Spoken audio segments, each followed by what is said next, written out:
Hi friends! I recently painted a utility box mural in the city of Dublin in California, and while I was doing that, I really wish there were more behind the scene videos from other artists, especially for helping me choosing the right materials.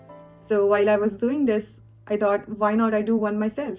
The city generally provides a theme to base your art around. Artists can submit 3 designs based on that theme. The theme for 2025 was urban nature, and I created 3 designs to submit around that theme and carefully submitted the designs based on the instructions on the website. I heard back from the city after a couple of months that one of my designs had got selected, and that's when the real work began. I reached out to a couple of friends that I had in the local art group who had experience painting the boxes in the past. While they shared some information, they had experience working with acrylics in their usual work, which I completely did not have. I focus my painting mediums mostly in water and oil colors. I very rarely work in acrylics. So I had very little information on what kind of acrylics to pick. There are so many options in the market today, like soft body, heavy body, basics, and they come in all sorts of tubes or bottles, so I had a hard time to decide what to buy. I can walk you through some of the options that I considered and what I finalized, but I have also seen people use exterior paint from Home Depot or acrylic colors other than the brands that I was considering. So you really have to decide based on your timeline, budget, and availability of colors.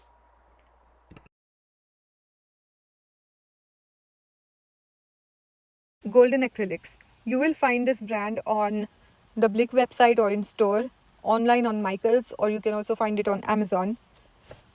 This brand has colors in various quantities like 4 ounce, 8 ounce, 16 ounce, 32 ounce, but the most variety of shades are available in 4, 8, and 16 ounces. The 32 ounce size has lesser options of colors, but it still works.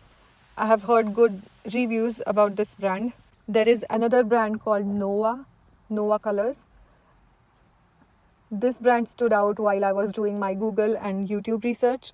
This brand has a good balance between the quality of color and the cost. You can also use Liquitex heavy body acrylics. These are available at Michaels, Amazon, and Blake's as well. For me, I found most of the shades that I was looking for in the Liquitex brand, so that's what I used for most of my utility box work.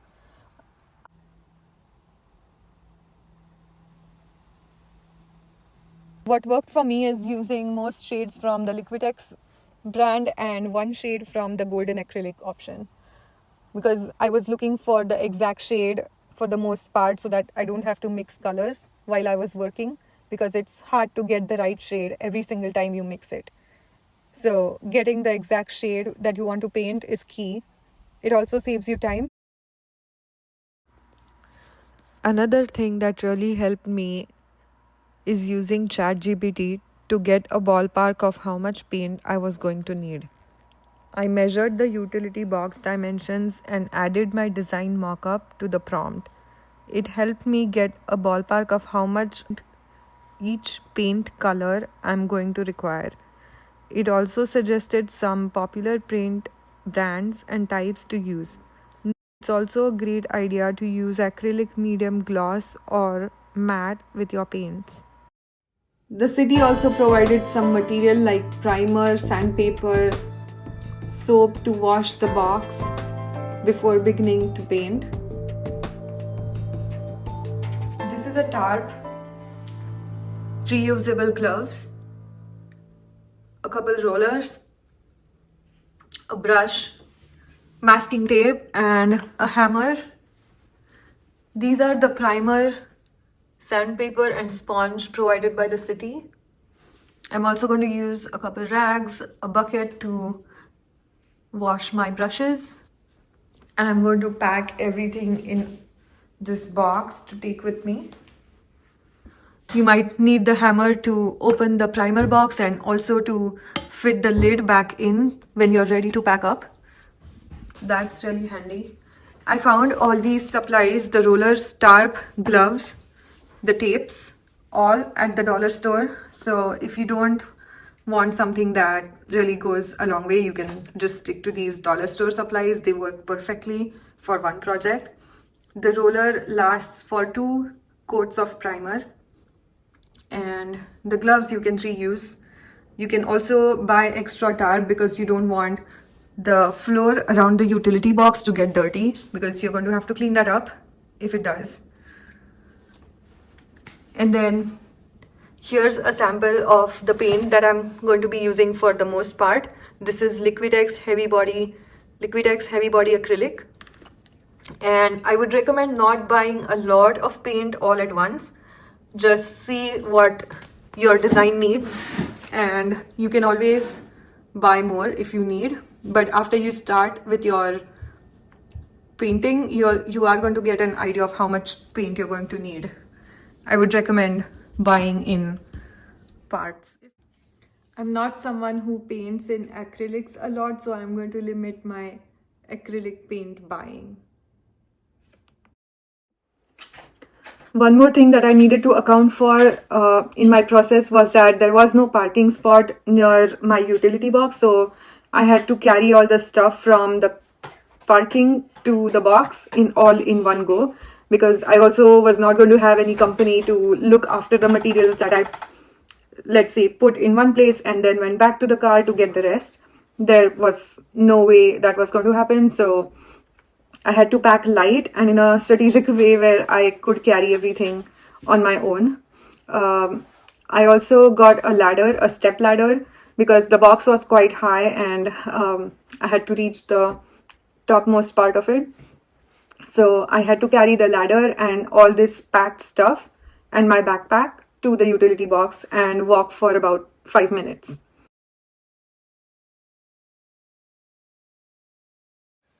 Now on to the actual process.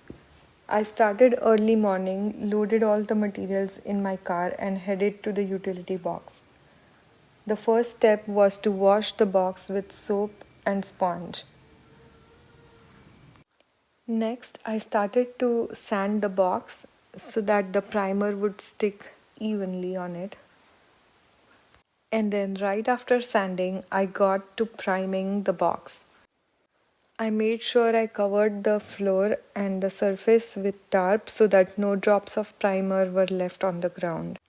I also taped the areas on the box which were not supposed to be colored.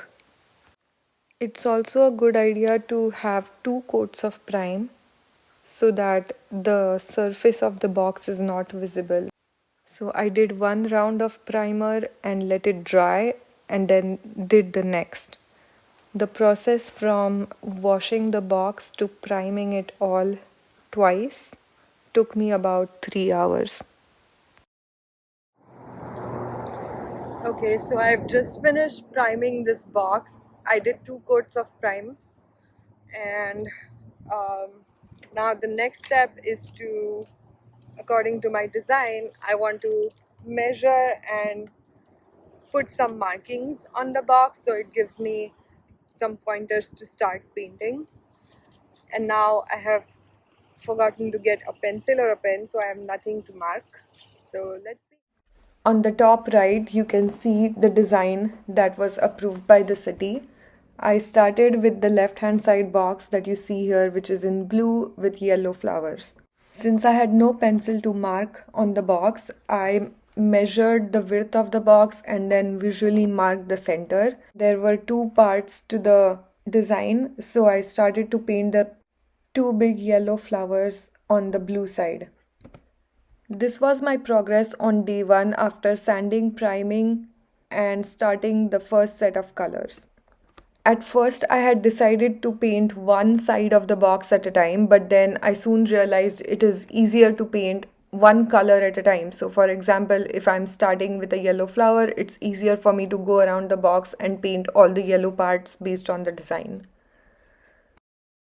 By now, I had finished yellows, blues, and greens. Next, it was going to be oranges and reds.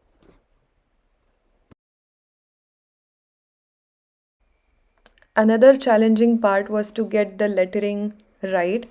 So I decided to first paint all the surfaces, including the red and the blue, on the back of the box and then trace the lettering on top of it using a tracing paper.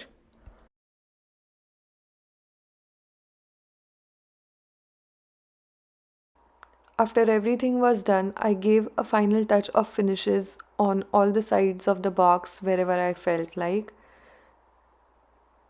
and then I was ready to varnish the box.